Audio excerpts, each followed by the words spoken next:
Hello दोस्तों, global test India में आपका स्वागत है। आज का जो टॉपिक है वो रेसिस्टेंस अर्थात प्रतिरोध है। आज हम लोग विशेष रूप से प्रतिरोध के बारे में ही पढ़ेंगे तथा इसके गुण और उसमें क्या क्या मुख्य क्वेश्चंस बनते हैं उसको भी हम लोग जानेंगे। तो वीडियो के अंत तक बने रहिए। मिलते हैं क्वेश्चन में, ठीक है। तो प्रतिरोध जो है यह एक क्या है? प्रतिरोध जो है किसी भी पदार्थ का एक गुण है, ठीक है। प्रतिरोध क्या है? यह एक गुण है जो कि उसमें प्रवाहित धारा का विरोध करता है। एक संक्षिप्त में लिखने की कोशिश अगर करें तो प्रतिरोध क्या है? प्रतिरोध जो है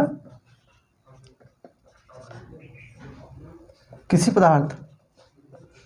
पदार्थ का वह गुण है जो कि उसमें प्रवाहित, ठीक है, प्रवाहित धारा का विरोध करता है, ठीक है, करता है। तो प्रतिरोध जो है वास्तव में क्या है? एक गुण है जो कि उसमें प्रवाहित धारा का क्या करता है? विरोध करता है, ठीक है।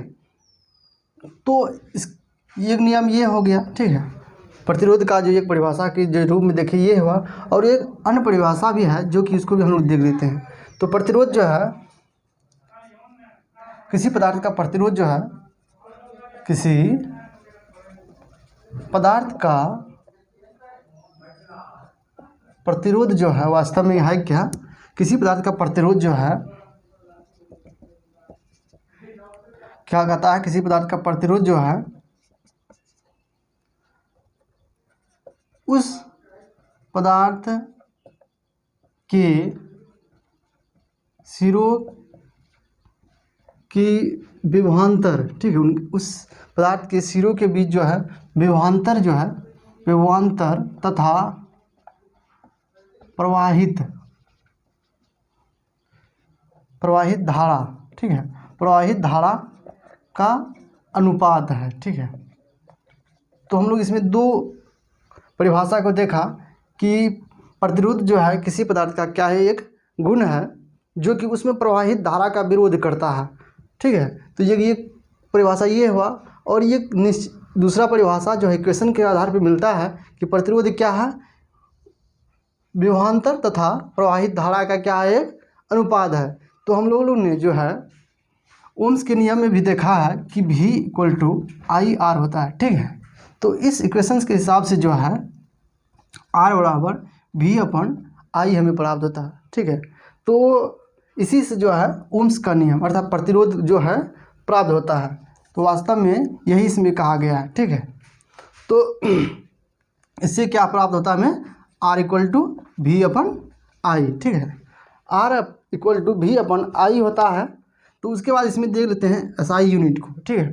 तो हम लोग जानते हैं कि V क्या है? विभवांतर है, जिसका SI यूनिट जो है वोल्ट होता है, ठीक है, वोल्ट होता है। उसके बाद I है, तो I का SI यूनिट जो है क्या है? एम्पियर होता है, ठीक है। तो इसी वोल्ट/एम्पियर को जो है ओम्स कहा जाता है, ठीक है। ओम्स जो है प्रतिरोध का क्या हुआ? SI यूनिट हुआ, ठीक है। तो इसीलिए जो है प्रतिरोध का SI यूनिट क्या हुआ? ओम्स हुआ, ठीक है। ओम्स जो है यह एक, अगर इसको देखें ओम्स, यह एक ग्रीक अक्षर है, ठीक है। वो एक ग्रीक अक्षर है अर्थात शब्द है, ठीक है। तो प्रतिरोध को हम लोग ने देखा। उसके बाद आते हैं कि प्रतिरोध किस पदार्थ में कितना होगा। किसी में ज़्यादा होता है प्रतिरोध, किसी में कम होता है। तो उसमें चाल में क्या प्रभाव होता है उसको भी देख लेते हैं। तो वास्तव में जो है तो प्रतिरोध जो है किसी पदार्थ का प्रतिरोध जो होता है, अगर देखें तो विभिन्न पदार्थ में जो है प्रतिरोध भिन्न भिन्न होता है, ठीक है। तो कम प्रतिरोध अगर किसी पदार्थ का है, ठीक है, किसी पदार्थ का अगर कम प्रतिरोध है तो वह अधिक चालक होगा। ये संबंध अधिक दर्शाता है। उसके बाद होता है कि अधिक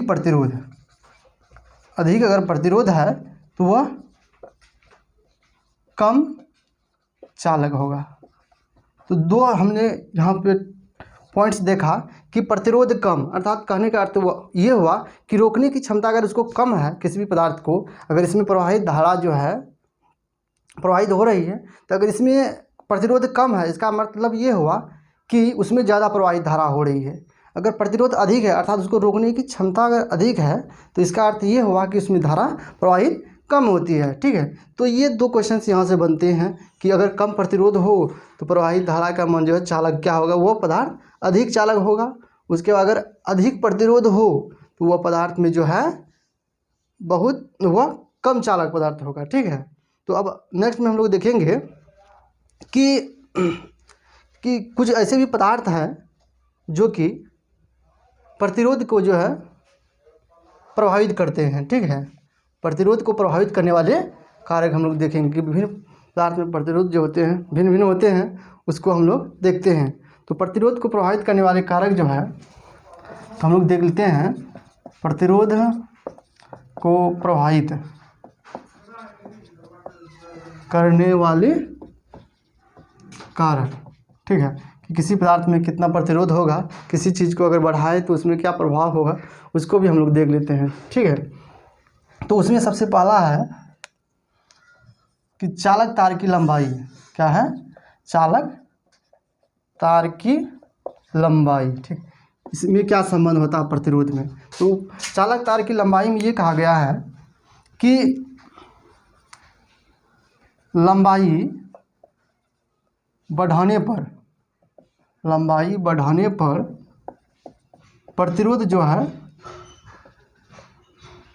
बढ़ते हैं।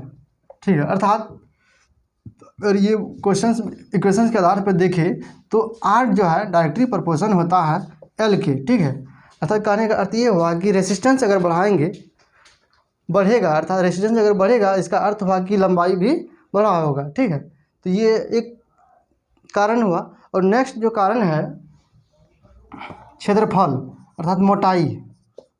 ठीक है, दूसरा क्या है? मोटाई है। अगर किसी भी चालक तार की अगर मोटाई बढ़ाने का मतलब ये हुआ कि उसके क्षेत्रफल में वृद्धि हुआ, तो क्षेत्रफल में वृद्धि करने का मतलब हुआ कि रेसिस्टेंस जो है क्षेत्रफल के विरुद्ध क्रमानुपाती होते हैं। तो उसको भी हम लोग देख लेते हैं कि रेसिस्टेंस जो होते हैं 1/A होते हैं। ठीक है, तो मतलब ये हुआ कि जितना भी हम लोग मोटाई को बढ़ाएंगे इसका अर्थ हुआ कि क्षेत्रफल बढ़ेगा। ठीक है, व्युत्क्रमानुपाती उसके होते हैं। तो अर्थात ये हुआ कि न क्षेत्रफल जितना बढ़ाएंगे हम लोग तो रेसिस्टेंस क्या होगा, उतना कम होगा। ठीक है, तो नेक्स्ट ये हुआ। उसके बाद आता है लास्ट में ताप। ठीक है, ताप में भी हम लोग देख लेते हैं कि ताप के प्रभाव से प्रतिरोध में क्या परिवर्तन होता है। तो ताप में जो है, ताप में भी समानुपाती का संबंध होता है। ठीक है, ताप में भी क्या होता है? समानुपाती का संबंध होता है। अर्थात कहने का ये अर्थ हुआ कि ताप अगर बढ़ाते हैं हम लोग, ठीक है, तो रेसिस्टेंस भी क्या होगा? अगर ताप बढ़ाते हैं तो रेसिस्टेंस भी क्या होगा? बढ़ेगा। अगर ताप को हम लोग कम करते हैं, ताप को अगर हम लोग कम करते हैं तो रेसिस्टेंस भी क्या होगा? कम होगा। तो यही था जो कि प्रतिरोध को प्रभावित करने वाले प्रमुख कारक थे। ठीक है, तो प्रतिरोध से संबंधित जितने भी क्वेश्चंस जो ज़रूरी थे हम लोगों ने इसी में देखा। ठीक है, तो इसी से संबंधित क्वेश्चंस पूछे जाते हैं अक्सर एग्जाम में। तो इसी तरह का जो है सिलेक्टेड टॉपिक तथा विज्ञान से संबंधित कोई भी क्वेश्चंस या टॉपिक को पढ़ने के लिए हमारे चैनल में जो है कमेंट्स कीजिए। ठीक है, अधिक से अधिक अपने दोस्तों में शेयर कीजिए। मिलते हैं नेक्स्ट वीडियो में, तब तक के लिए धन्यवाद।